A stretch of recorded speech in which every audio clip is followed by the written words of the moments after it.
सारथी। नमस्कार, मैं हूं मनोज मानस। हमारे स्पेशल बुलेटिन में आपका स्वागत है और सबसे पहले हम बात करेंगे नारेबाजी, जोर भड़का आक्रोश। खबर एटा से है, जहां एटा में उत्तर प्रदेश के मुख्यमंत्री योगी आदित्यनाथ की माता जी पर कथित विवादित टिप्पणी को लेकर लोगों में आक्रोश बढ़ गया है। विश्व हिंदू परिषद और बजरंग दल के कार्यकर्ताओं ने मौलाना अब्दुल्लाह सलीम के खिलाफ विरोध प्रदर्शन करते हुए उनका पुतला दहन किया और जोरदार नारेबाजी की। प्रदर्शनकारियों ने प्रशासन से मौलाना के खिलाफ कड़ी कार्रवाई की मांग की। यह विरोध प्रदर्शन एटा के पंडित दीनदयाल उपाध्याय चौक जीटी मार्ग पर किया गया।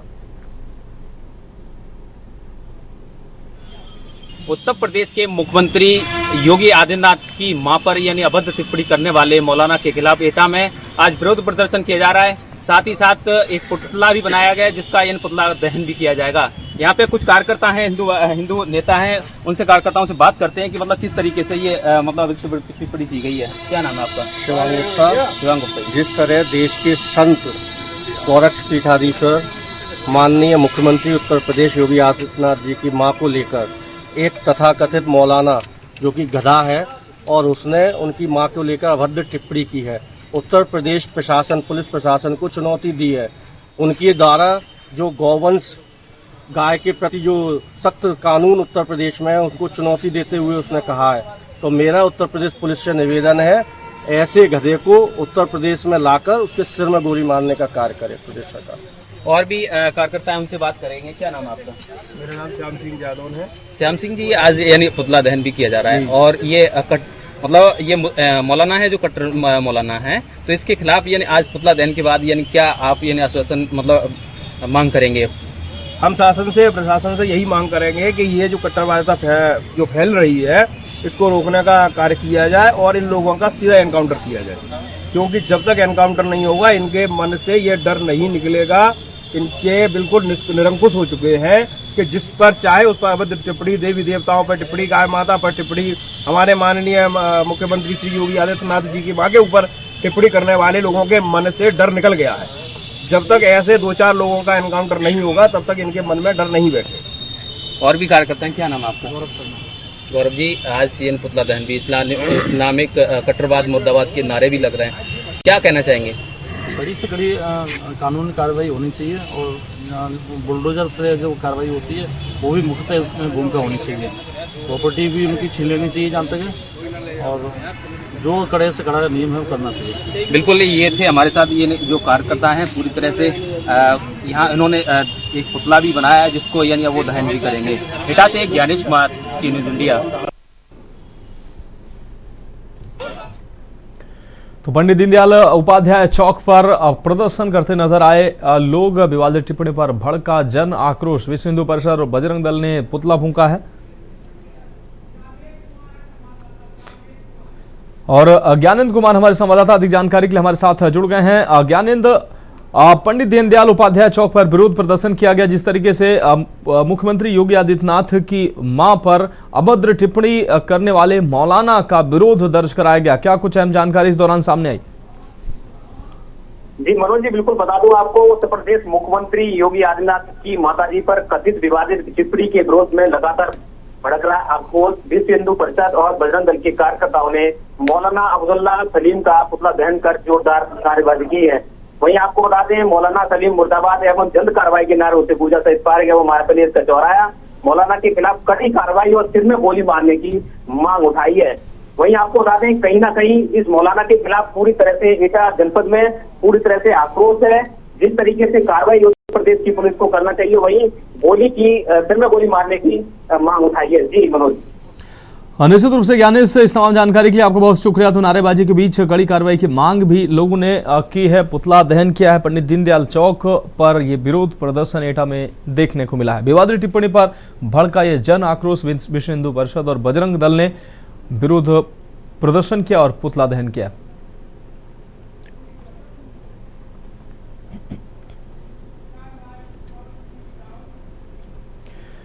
और अब हम बात करेंगे बदहाल व्यवस्था, हालत खस्ता। कांकेर के दुर्गु कोंदल सामुदायिक स्वास्थ्य केंद्र की बदहाल व्यवस्था एक बार फिर सवालों के घेरे में है। यहां इलाज के लिए भर्ती मरीजों को डॉक्टर और नर्स का इंतजार करना पड़ रहा है और हालात ऐसे हैं कि मरीज खुद अस्पताल में स्टाफ को खोजते नजर आ रहे हैं। दुर्गू कोंडल के सामुदायिक स्वास्थ्य केंद्र से लापरवाही की एक हैरान करने वाली तस्वीर सामने आई है। रात के समय भर्ती एक मरीज की ड्रिप खत्म हो गई, लेकिन काफी देर तक ना तो डॉक्टर पहुंचे ना ही नर्स। हद तो तब हो गई जब मरीज खुद ड्रिप को बोतल हाथ में लेकर अस्पताल के वार्ड और गलियारों में डॉक्टर और नर्स को ढूंढता नजर आया। ये नजारा अस्पताल की व्यवस्था पर गंभीर सवाल खड़े करता है। स्थानीय लोगों का आरोप है कि अस्पताल में ये कोई नई बात नहीं, कई बार डॉक्टर मरीजों को देखने तक नहीं आते हैं और घर से ही दवाइयां बताकर इलाज करने की बात कही जाती है। ऐसे में बड़ा सवाल यह है कि जब अस्पताल में भर्ती मरीजों को ही समय पर इलाज नहीं मिल पा रहा है तो आखिर इस स्वास्थ्य केंद्र की जिम्मेदारी कौन निभा रहा है? मेरे को 3 दिन से फीवर आ रहा है और बॉडी में पूरा पेन हो रहा है, जिसके चक्कर सर मैं कल रात को एडमिट हुआ गया था। एडमिट करने के दौरान सर यहाँ मेरे को सिर्फ बॉटल चढ़ाने के बाद यहाँ कोई डॉक्टर अवेलेबल नहीं था, ना स्टाफ नर्सेज मेरे पास दोबारा ट्रीटमेंट कर लेके गए। मॉर्निंग टाइम में होता है, नियम होता है कि मेरा बीपी पल्स चेक करें, अभी तक कोई नहीं आया। डॉक्टर आया, मेरे को सजेस्ट करके बस गया है।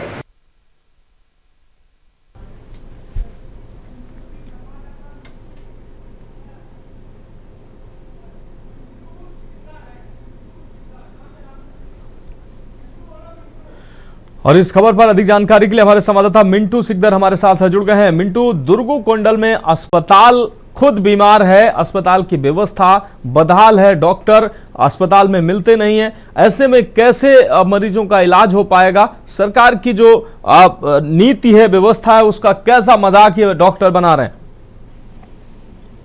जी देखिए, बिल्कुल बताना चाहूंगा, पूरा जो मामला है कांकेर जिले के दुर्ग कोंडल ब्लॉक का है, जहाँ पे स्वास्थ्य विभाग की जो घोर लापरवाही वो उजागर हुई है। जहाँ पे देख सकते हैं, यहाँ पे जो पेशेंट्स है वो खुद अपने हाथों से जो सीरीज बोतल चढ़ाया जा रहा है उसको मॉनिटाइज कर रहे हैं, उसको कम ज्यादा कर रहे हैं, और जो वहाँ की व्यवस्था है वो पूरा अव्यवस्था का आलम पूरा भरा पड़ा है। खुद हॉस्पिटल जो है वो सिस्टम का शिकार हुए हैं और वो पूरी तरह लाचार और बीमार है। आपको बता दूं, ये जो दुर्ग कोंडल ब्लॉक का जो सामुदायिक स्वास्थ्य केंद्र है, यहाँ बड़े बड़े दावे किए जाते हैं, वादे किए जाते हैं, लेकिन मुख्य धारा पर जो है वहाँ पे डॉक्टर की कमी और डॉक्टर की अनुपस्थित जो बताया जा रहा है। पेशेंट से जब इस विषय में हमने चर्चा किया तो उनका कहना है कि रात भर यहाँ पे ना एक डॉक्टर थी ना एक नर्स थी जो हमारी देखरेख करे। बोतल चढ़ा के यहाँ से नर्स गायब होती थी, और जब डॉक्टर से इसमें संपर्क किया गया या कुछ उसमें उपचार के दवाई मांगा गया तो किसी प्रकार के उनसे कोई संपर्क नहीं हो पाया। पूरी तरह अगर कहा जाए कि जो स्वास्थ्य व्यवस्था है वो कांकेर जिले में पूरी तरह विफल है। जी बिल्कुल मिंटू की सिकदार, इस तमाम जानकारी के लिए आपका बहुत शुक्रिया। तो हाथ में ड्रिप और बोतल लेकर डॉक्टर को ढूंढता नजर आया अस्पताल में मरीज। और अब हम बात करेंगे IGRS में नंबर 1 औरैया में जन शिकायतों के निस्तारण में औरैया पुलिस ने एक बार फिर प्रदेश में पहला स्थान हासिल किया है। IGRS प्रणाली की फरवरी 2026 की रैंकिंग में औरैया पुलिस लगातार तीसरी बार नंबर 1 बनी है। मुख्यमंत्री कार्यालय द्वारा जन सुनवाई पोर्टल पर प्राप्त शिकायतों के निस्तारण के आधार पर यह रैंकिंग जारी की गई है। प्रदेश के सभी 75 जिलों में किए गए मूल्यांकन में औरैया जिले को प्रथम स्थान मिला है। बताया गया कि अजीतमल, अछलदा, सहायल, एवरा कटरा, सहार, बेला, अयाना और कुदरकोट थानों ने 100% शिकायतों का निस्तारण किया है। मुख्यमंत्री हेल्पलाइन समाधान दिवस और ऑनलाइन प्राप्त शिकायतों का भी समयबद्ध तरीके से समाधान किया गया है। इस उपलब्धि पर पुलिस अधीक्षक औरैया ने IGRS सेल में कार्यरत अधिकारियों और कर्मचारियों की सराहना करते हुए उन्हें पुरस्कृत भी किया है।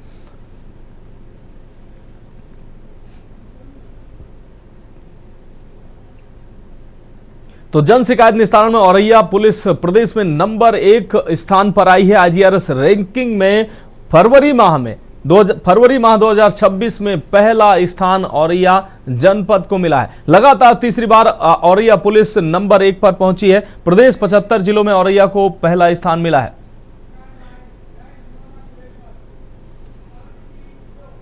और अब हम बात करेंगे गैर हिंदुओं का प्रवेश बंद।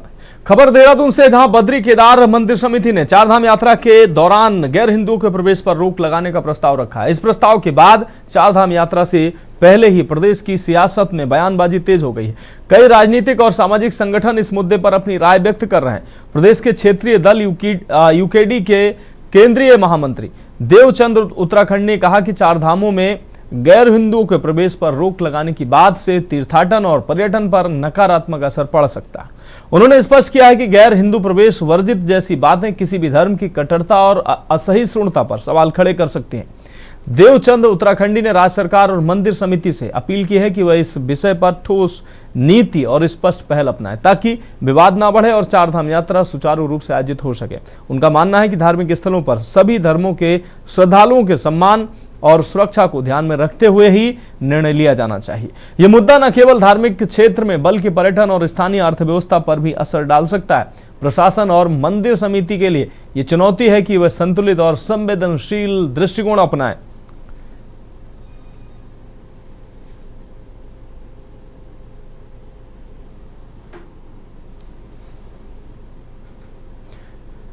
तो गैर हिंदू प्रवेश वर्जित से धार्मिक कट्टरता पर सवाल की बात सामने आई।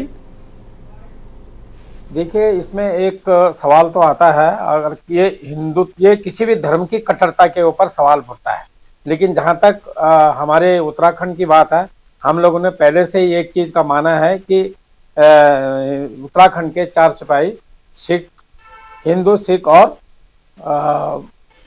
हिंदू, मुस्लिम, सिख, ईसाई की बात हम लोग करते रहे हैं।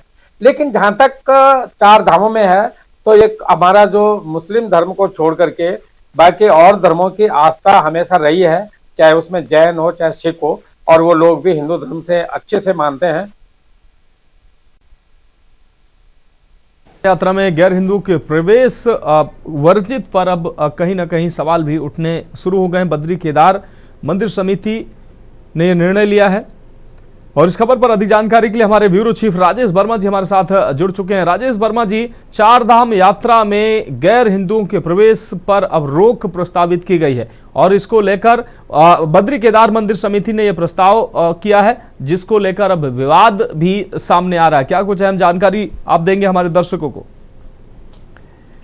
बिल्कुल मानव, देखिए लगातार देखा जा रहा था कि जो हरिद्वार नगरी है, यानी कि जो देवभूमि का द्वार है, वहां पर हर की पौड़ी पर गैर हिंदुओं के प्रवेश को लेकर के जो है सहमति बनी थी। जो मंदिर समिति के लोग हैं और हर की पौड़ी के समिति के जो लोग हैं, तो उनके द्वारा सहमति बनी थी कि गैर हिंदुओं का प्रवेश जो है वो हरिद्वार या हर की पौड़ी पर जो है विशेषकर वहां पर ना किया जाए। लेकिन कहीं ना कहीं अब जो है ये पूरा मामला जो है वो 4 धाम पर आकर के टिक गया है। यानी कि जो 4 धाम है, 4 धाम के जो बद्रीनाथ केदारनाथ के जो पुरोहित है और साथ ही जो अध्यक्ष है बीकेटीसी के हेमंत द्विवेदी, उनकी तरफ से एक वार्ता की गई है और इसमें ये फाइनल किया गया है कि जो 4 धाम है प्रदेश के, वो चारों धामों के अलावा कई ऐसे प्रसिद्ध जो मंदिर हैं उन पर जो है जो जिनकी संख्या 47 से लेकर 50 ऐसे मंदिर है जो प्रदेश में,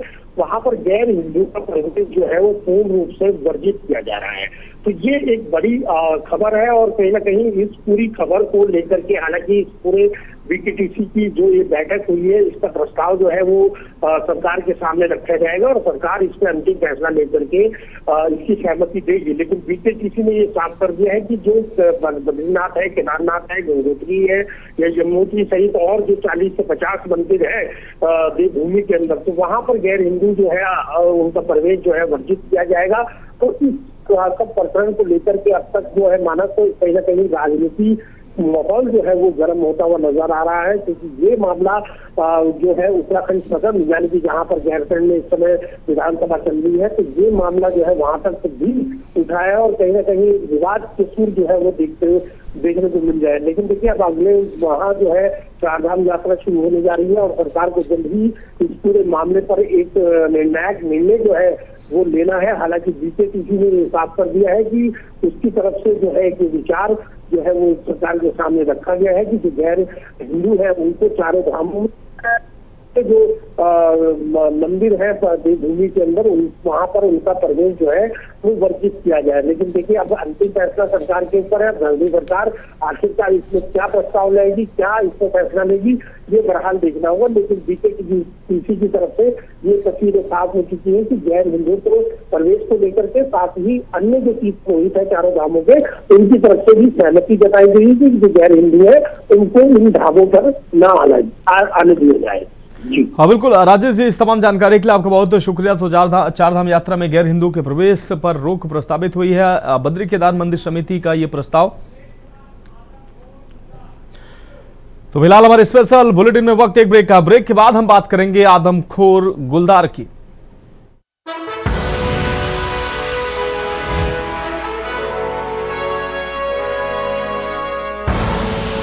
आप देख रहे हैं के न्यूज, खबरों का। तो ब्रेक के बाद एक बार फिर से हमारे स्पेशल बुलेटिन में आपका स्वागत है। हम बात कर रहे हैं आदमखोर गुलदार के। उत्तराखंड के पहाड़ों में आदमखोर होते गुलदार अब आबादी के बेहद करीब पहुंच चुके हैं। चकराता के पोखरी गांव में एक किसान पर गुलदार ने अचानक हमला कर दिया। हमला कर आपको बता दें, इस दौरान गनीमत रही कि शोर मचाने पर गुलदार जंगल की ओर भाग निकला, लेकिन इस घटना ने पूरे जौनसार बाबर क्षेत्र में दहशत फैला दी है। मामला बुधवार का है, जब 52 वर्षीय किसान प्रेम सिंह अपनी छानी के पास काम कर रहे थे, तभी झाड़ियों में घात लगाए बैठे गुलदार ने उनके पालतू कुत्ते पर हमला बोल दिया। अपने बेजुबान जानवर को बचाने के चक्कर में प्रेम सिंह खुद गुलदार के पंजों का शिकार हो गए। घायल किसान को तत्काल क्वारसी अस्पताल में भर्ती कराया गया। इधर वन विभाग का कहना है कि गुलदार आदमखोर नहीं, उसने कुत्ते के लालच में झपट्टा मारा था। हालांकि एहतियात के तौर पर क्षेत्र में ट्रैप कैमरे लगा दिए गए हैं और गश्त बढ़ा दी गई है। लेकिन सवाल यह है कि जंगली जानवरों के बढ़ते इन हमलों के बीच ग्रामीण आखिर कब तक अपनी जान जोखिम में डालकर खेतों में काम करेंगे।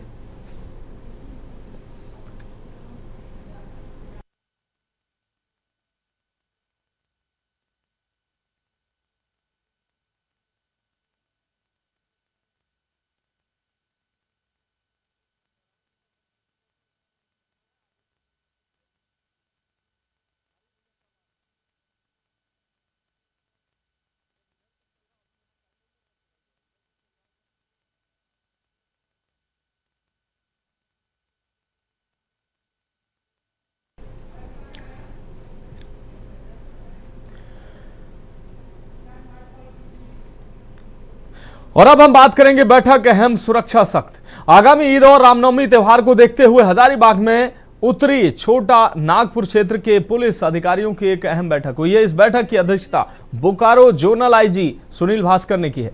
आपको बता दें, बैठक के बाद पत्रकारों से बात करते हुए आईजी ने कहा कि आने वाले त्योहारों को जिले में शांतिपूर्ण माहौल में मनाने को लेकर चर्चा की गई है। पुलिस प्रशासन की कोशिश है कि सभी लोग आपसी भाईचारे और सौहार्द के साथ त्योहार मनाएं और कहीं भी किसी तरह की कोई परेशानी ना हो।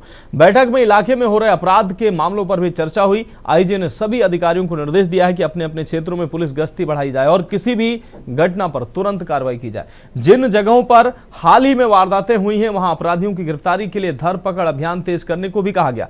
इस बैठक में Hazaribagh DIG, Bokaro DIG, Hazaribagh ASP, Giridih SP, Ramgarh SP, Hazaribagh SP, सदर एसडीओपी और एडिशनल एसपी सहित कई अधिकारी मौजूद रहे।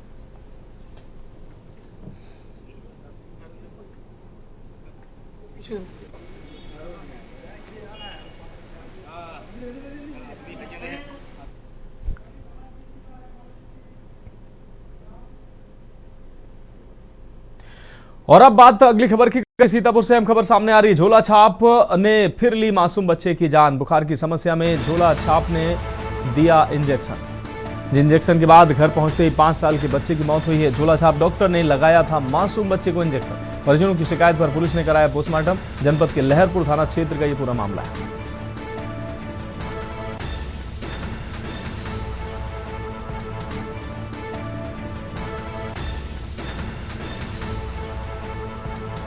तो इंजेक्शन के बाद घर पहुंचते ही 5 साल के बच्चे की मौत हुई।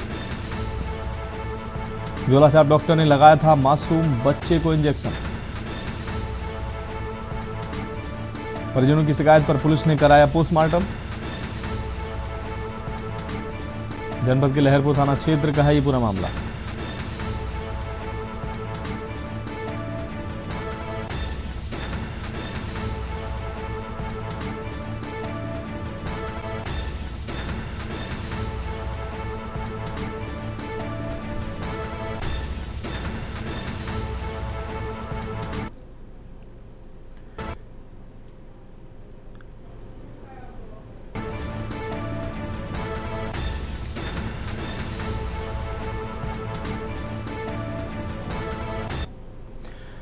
अगली खबर चंदौली से है, जहां 2 कारों में आग लगने से मचा हड़कंप। संदिग्ध परिस्थितियों में 2 कारों में लगी आग लगने के कारणों की भी जांच पुलिस कर रही है। मुगलसराय कोतवाली के नई बस्ती का यह पूरा मामला है।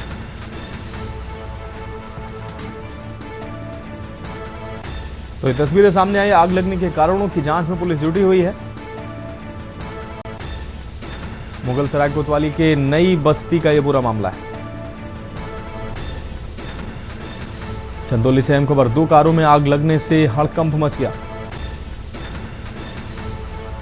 संदिग्ध परिस्थितियों में 2 कारों में लगी आग। आग लगने के कारणों की जांच में पुलिस जुटी हुई है।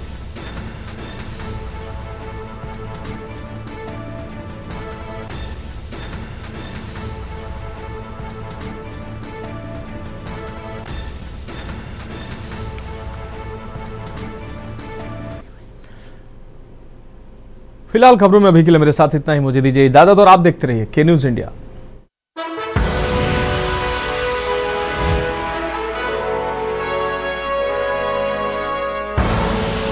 आप देख रहे हैं के न्यूज, खबरों का